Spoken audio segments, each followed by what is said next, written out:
Ok, avant de continuer par voir la suite du cours, j'aimerais vous présenter un peu l'interface que j'ai mis en place.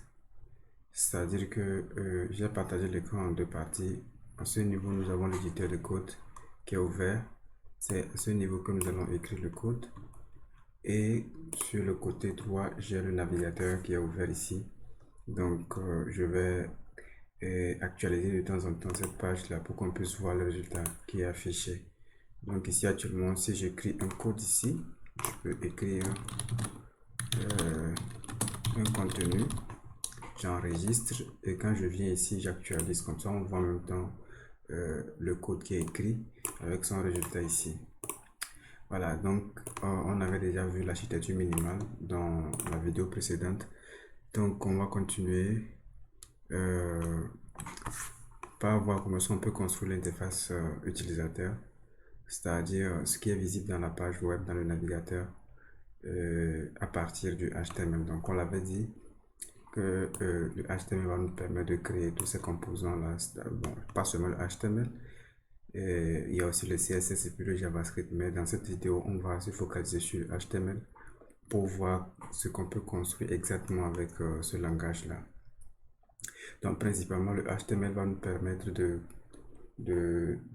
nous occuper du fond de la page web, c'est-à-dire tous les composants que nous voyons, par exemple des images, des textes, des zones de saisie, des listes, tout ce que vous avez sur une page web.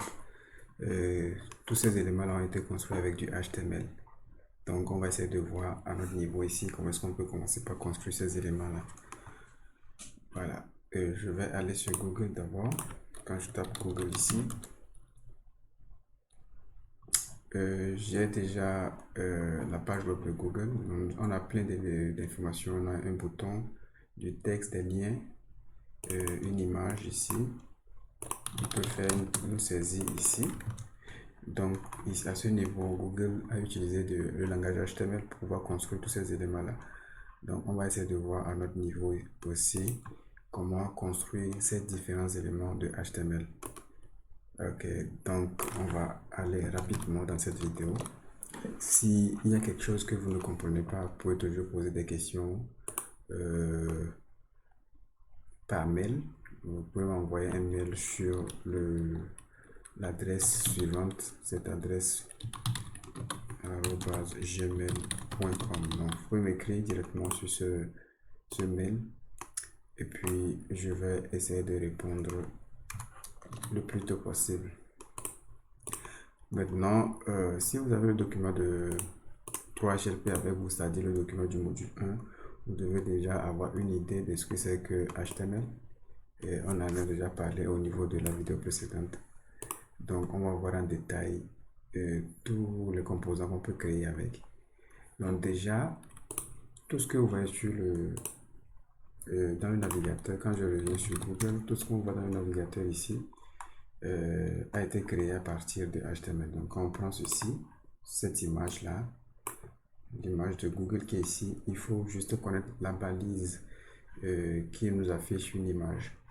Quand on prend ce bouton, il faut juste connaître la balise qui affiche un bouton et comment l'utiliser. Donc, au niveau de HTML, ce n'est qu'une question de balise. Donc, vous devez aussi savoir qu'il y a plusieurs sortes de balises. Et ces balises-là sont catégorisées. Donc, la première catégorie de balises qu'on va voir, ce sont des balises containers. Donc, les containers. Ok, comme balise container, nous avons div, la balise div et puis la balise p. Ok, comment est-ce que nous pouvons utiliser ces balises-là? Donc, comme vous le savez déjà, de façon basique, si vous voulez utiliser une balise, il faut juste faire un petit, le nom de la balise qui ouvre, ensuite le nom de la balise pour fermer avec un petit slash ici. Donc, la balise div nous permet de créer un bloc. Donc, je vais écrire du texte dedans. Je vais mettre ici première ligne. Ok, quand je reviens dans ma page que j'actualise, j'ai le texte première ligne ici. Maintenant, je vais recréer un autre div.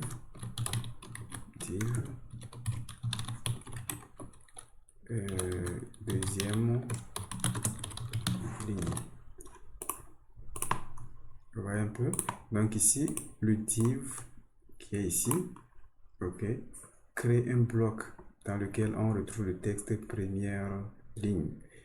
Le second div aussi a créé un bloc dans lequel on trouve le texte deuxième ligne. Donc on voit clairement que la balise div nous a permis de créer deux blocs différents sur la page web, les blocs qui se suivent. Ok, donc ça c'est la première balise qu'il faut retenir.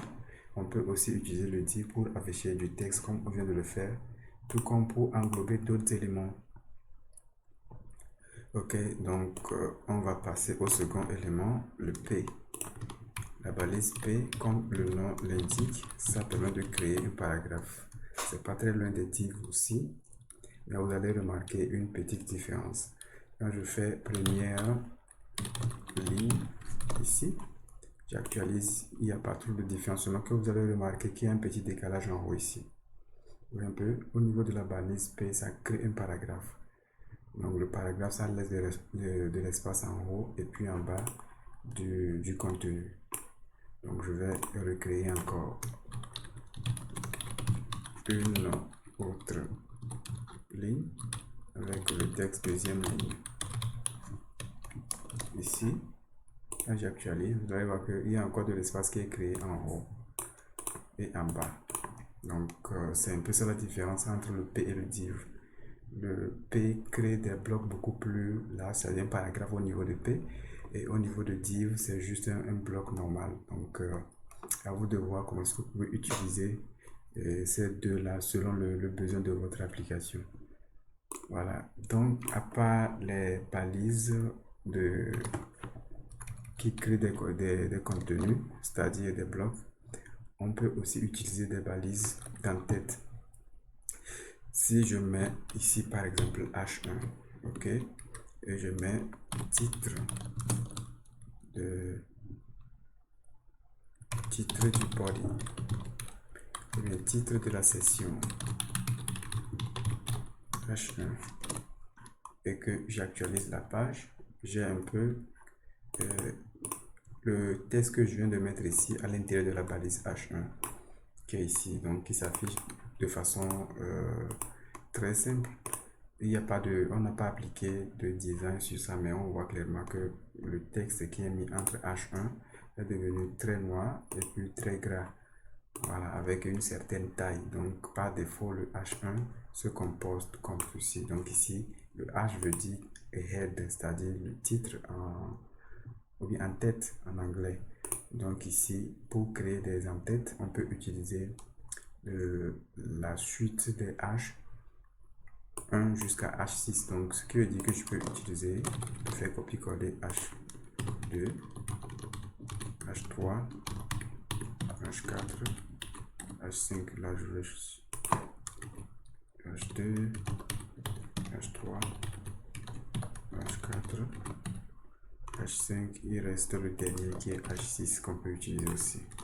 Donc pour créer des en-têtes au niveau de HTML, on peut utiliser la balise et H suivi de leur indice. Si c'est H1, voilà, donc quand j'actualise la page, je vais voir un peu ce que ça donne. Donc vous pouvez comprendre clairement que quand on met H1, c'est l'entête la plus élevée. Donc, et contrairement à H6, nous avons la plus petite entête. Donc ça dépend de la taille que vous voulez donner à votre titre. Donc vous avez la combinaison des H ici qu'on peut utiliser au niveau des entêtes. Donc au niveau de HTML, comme je l'avais dit, ce n'est qu'une question de balise. Il faut juste connaître le nom des balises pour faire des travaux spécifiques. Donc il n'y a pas trop de problème au niveau de HTML. Juste connaître un peu les balises qu'il faut pour la création des composants dont vous avez besoin. Ensuite, on peut aussi afficher du simple texte. Vous allez remarquer qu'au niveau des balises H, vous allez remarquer un peu, c'est du texte, mais en même temps, ça crée un bloc. Vous voyez qu'au niveau de la balise H1, on a écrit un texte, mais juste après avoir mis H2, c'est revenu sur une autre ligne. Ce qui veut dire que non seulement on a créé une en-tête, mais ça a créé aussi un retour à la ligne. Maintenant, qu'est-ce qu'on peut utiliser si on veut juste afficher du texte sans faire un retour à la ligne? C'est dans ce contexte qu'on peut utiliser la balise span et la balise label. Donc span, ici j'ai mis texte, hein, span, et puis je vais mettre un span, vous allez voir, texte 2. Donc quand j'actualise, vous allez voir que les deux textes se suivent, texte 1 et puis texte 2. Il n'y a pas de retour à la ligne. C'est parce que cette balise nous permet juste d'afficher du texte sans créer de retour à la ligne. Contrairement à la balise div, à la balise p et puis aux balises h, le span ne crée pas de l'espace de retour à la ligne. Donc voilà un peu la différence entre span et les autres balises qu'on vient de voir. On peut aussi, au lieu de span, utiliser la balise label. Donc au lieu de span, j'ai mis label ici. On va voir le résultat. Et voilà, je vais actualiser.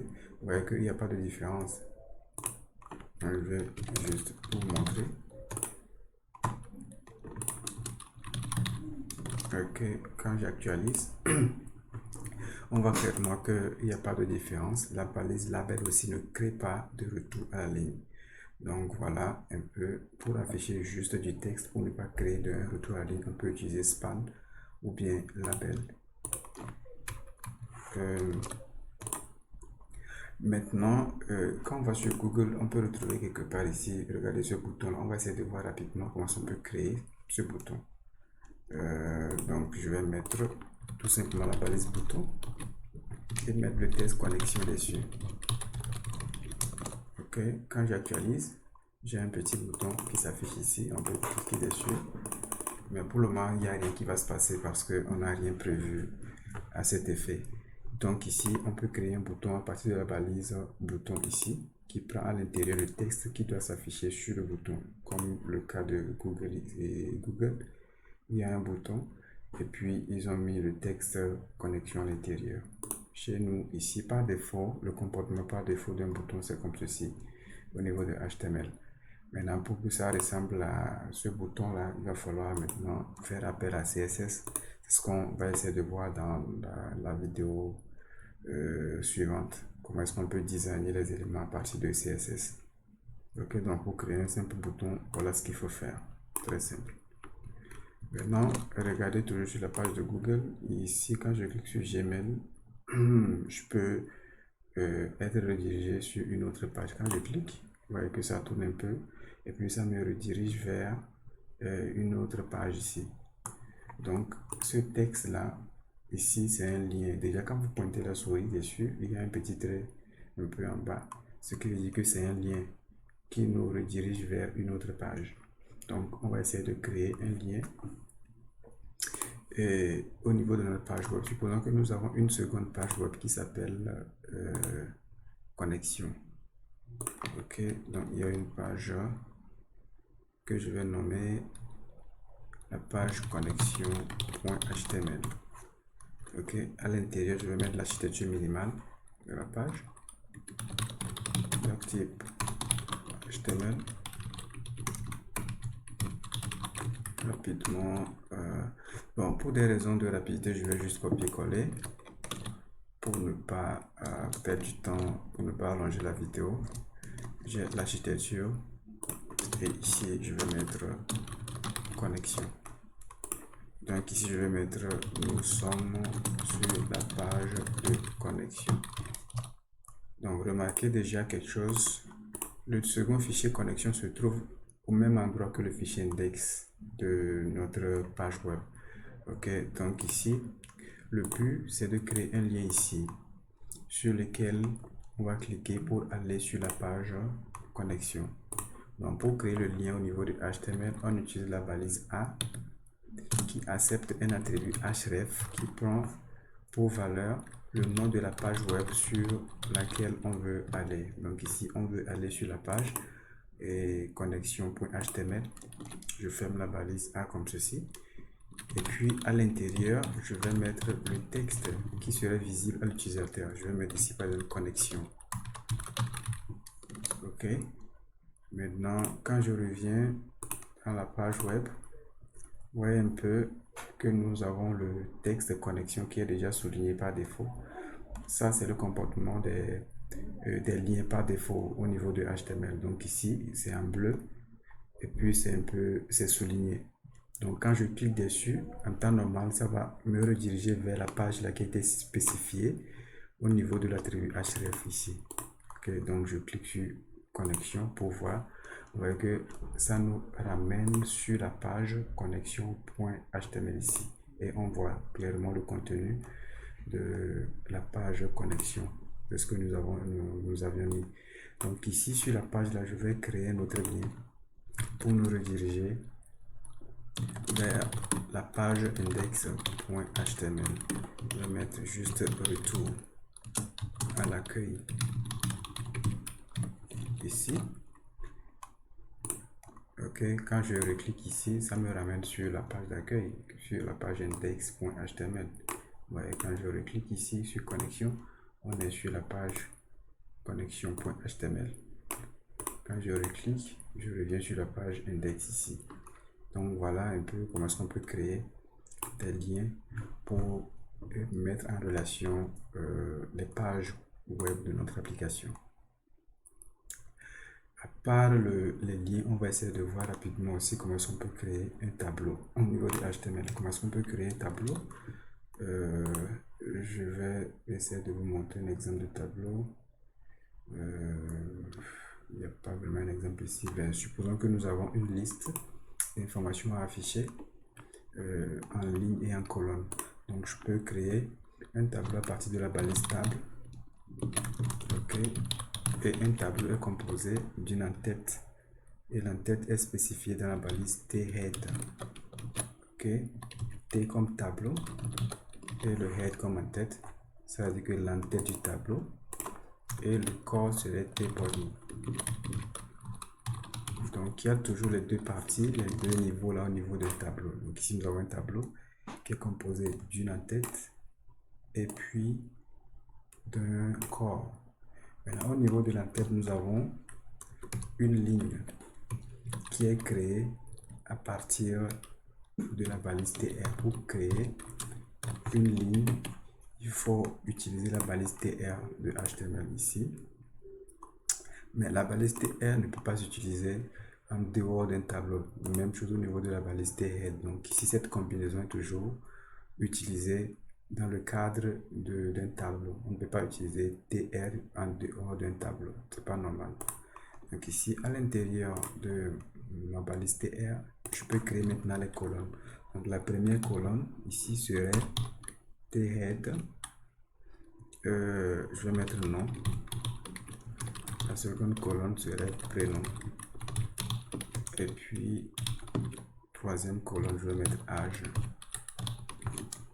Ok. Maintenant, quand j'actualise déjà cette architecture, là, ok, je vais revenir sur la page. Ici, vous avez remarqué que nous avons nom, prénom et âge. Par défaut, c'est noir et puis c'est gras. C'est parce que je l'ai mis dans des balises TH ici que nous avons ce comportement. Ok. Mais ici, c'est pas, ça ne ressemble pas vraiment à un tableau. Donc pour que cela soit vraiment un tableau, il faut qu'on ajoute l'attribut border à ce tableau là qui est égal à 1 par exemple. Border va essayer de créer la bordure pour ce tableau. On peut même aller plus loin en augmentant un peu la bordure. Un peu. Plus ça augmente, plus ça devient, les traits tout autour du tableau sont augmentés. Ok, mais je ne vois pas pourquoi est-ce qu'on ferait ça. On va garder ça à 1. Ok. Maintenant, au niveau du contenu du tableau même, il faut juste qu'on crée des lignes. Donc, pour créer une ligne, on vient de le voir, il faut utiliser la balise T, R.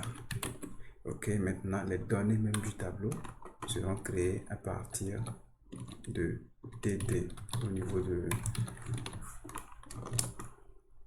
la colonne. Ici, la colonne qui a été créée ici, on a utilisé TH. C'est parce que cette colonne-là se trouve au niveau de l'entête. C'est une entête. C'est pourquoi on a utilisé TH. Mais pour les données, on n'a pas vraiment besoin que ces données-là soient sous forme de titre ou bien sous forme d'entête. Donc ici, je vais mettre par exemple Ali comme première colonne. Ali, Papa, et puis TT, et puis âge 25 ans. TT, j'actualise. Vous voyez clairement que nous avons créé une ligne avec la balise TR ici. Toute la ligne, elle est ici. Ok, regardez un peu ce qui se passe. C'est ça la ligne TR. Quand je mets TR, ça crée une ligne.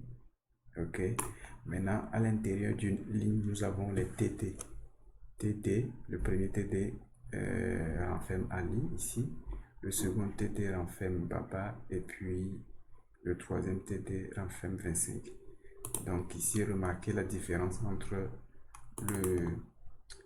l'épaisseur, c'est-à-dire la couleur de fond de l'entête par rapport à ces données-là.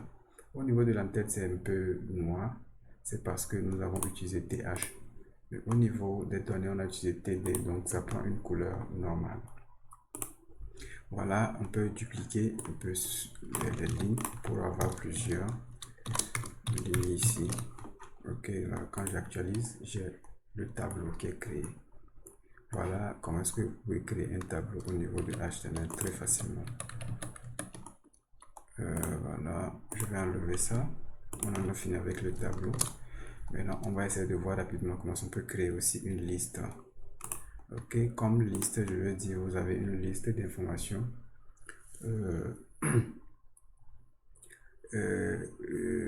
Au niveau de Word, le logiciel Word, on peut utiliser des puces, c'est-à-dire on met une information, 2, on met une autre information, on veut lister quelque chose. Donc, on va essayer de voir comment on peut créer ça.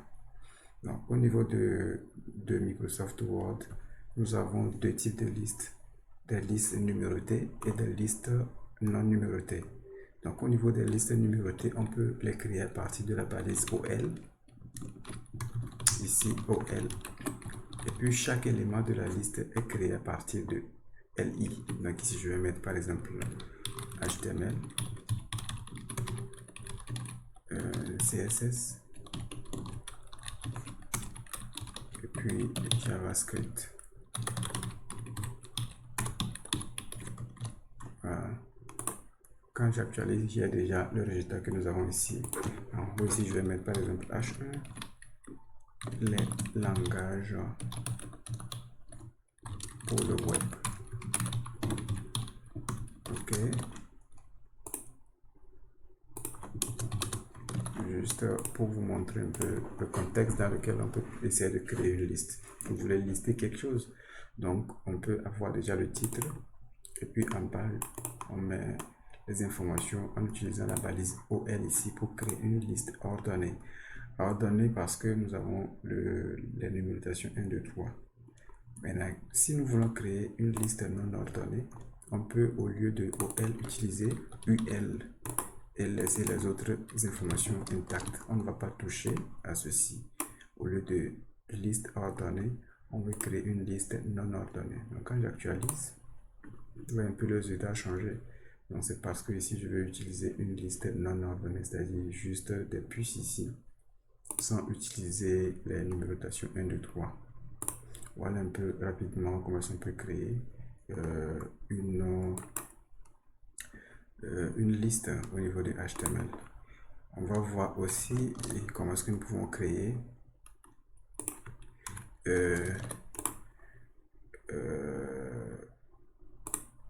ou bien ajouter peut-être une image à la page web. Au niveau de Google, on a ici une image. Le logo de Google qui est ici, c'est une image. Donc, on va essayer de voir comment on peut utiliser ou bien afficher une image dans la page web. Donc, déjà, je vais chercher une image sur mon ordinateur. Je vais sur le bureau. Ici, j'ai une image. Oui, il y a une image ici. Je vais prendre l'image là. Je vais essayer d'afficher l'image là sur notre page web à l'accueil. Comment est-ce qu'on peut faire ça? L'image ne s'affiche pas pour le moment. On attend un peu voir. Donc déjà, oui, ça va, ça vient. La première chose que je peux faire, voici l'image là qu'on veut afficher dans notre page web ici. On veut afficher l'image ici dans la page web. Donc la première chose que je vais faire, c'est de copier l'image ici et la mettre à l'intérieur de mon dossier, de mon projet formation. Et ici, je vais essayer de renommer ça pour que ce soit un nom vraiment simple. Donc je vais mettre test. Remarquez aussi l'extension de l'image. C'est un fichier PNG. Ok, donc ça pourrait être aussi un fichier JPEG ou bien GIF. Donc ça dépend de l'image avec son extension. Donc c'est très important aussi de connaître l'extension de l'image que vous voulez afficher. Donc ici l'image doit s'appeler test.png. Donc dans mon code ici au niveau de HTML, qu'est-ce que je dois faire? Donc je dois maintenant écrire ceci. IMG, c'est la balise qu'il faut utiliser pour afficher une image dans la page web. Donc déjà, quand j'utilise IMG, par défaut, il n'y a rien qui va s'afficher parce que la balise IMG à elle seule ne sait rien faire. Il faut maintenant lui dire d'afficher l'image ou bien de lui préciser le chemin de l'image qu'on veut afficher. Donc en le faisant, on va utiliser l'attribut src qui prend le nom de l'image, donc qui s'appelle test.png. Ok, donc quand j'actualise, voilà, c'est pas affiché. Je vais aller regarder s'il y a un problème avec l'image en question. Test.png, c'est dans le dossier formation. Ok. IMG formation. Ok. Je vais changer d'image pour ne pas trop chercher. Je vais changer et mettre une autre image. C'est pas. Je prends cette image là.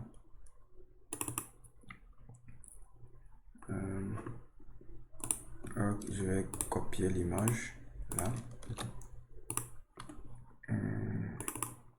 Dès que l'image là a un problème, je ne sais pas trop, je ne vais pas chercher. Je vais mettre test 2. Remarquez que cette image a pour extension JPEG. Donc je vais mettre texte 2 dans le code. Test 2.jpeg. JPG, quand j'actualise. Remarquez que je suis sur la page connexion alors qu'on fait les modifications sur la page index. Voilà un peu. Donc je vais revenir sur la page connexion, sur la page index plutôt, et puis actualiser. Voilà un peu. Je vais remettre l'ancien test.png. Donc ça marchait en fait. Voilà. Donc ce qu'on avait fait, ça marchait, seulement que j'étais j'étais déjà sur la page connexion alors qu'on faisait la modification sur la page index. Donc on est bon. On vient d'afficher l'image test.png sur la page index.html. Donc on peut remettre aussi le second pouvoir test2.jpeg. Ok, donc nous avons l'image qui est affichée, qui est très large d'ailleurs. Donc on peut continuer et ajouter notre attribut width pour définir la largeur de l'image. Width, je vais mettre 200 pixels. Quand j'actualise, vous voyez que j'ai un peu une image qui est bien visible dans le navigateur. Donc, retenez encore ici que quand on prend une balise quelconque, cette balise-là peut accepter plusieurs attributs, comme c'est le cas au niveau de IMG ici. On peut même ajouter height pour définir la hauteur de l'image. Je vais mettre 500 pixels. Ok, quand je fais ceci, vous voyez que ça s'est allongé. Ok, donc on peut aligner des attributs au niveau d'une balise. Voilà un peu comment on peut créer une image au niveau de HTML. On va voir rapidement aussi comment on peut créer une vidéo, afficher une vidéo dans la page web. On peut le faire à partir de la balise vidéo qui prend pour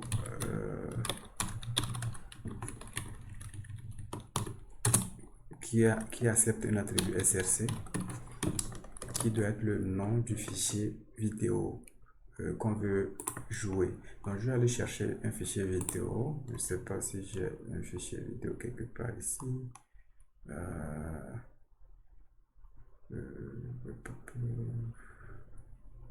Vidéo. Ok, là, je vais prendre le cours vidéo que j'avais déjà enregistré. Je vais copier ça. C'est quoi le nom déjà? Ok, c'est 1.mp4. Je vais revenir dans le dossier formation et coller le fichier ici. Donc, le fichier s'appelle 1 et l'extension c'est mp4. Donc, il faut toujours connaître l'extension des fichiers que vous voulez ajouter à la balise vidéo. Donc, ici, je vais mettre ici src 1.mp4. Donc, quand je reviens de la page web et que j'actualise, vous voyez que ça va venir dans un instant. Voilà. Ici, je vais agrandir la page. Vous voyez que la vidéo est très large, ça a occupé tout l'espace. C'est pas ce qu'on veut, donc je vais essayer de réduire un peu. Donc, tout comme au niveau de la balise IMG, on peut aussi ajouter directement width 200 pixels par exemple pour réduire un peu la taille de la vidéo. Je vais aller jusqu'à 500 pixels pour réduire la taille de la vidéo.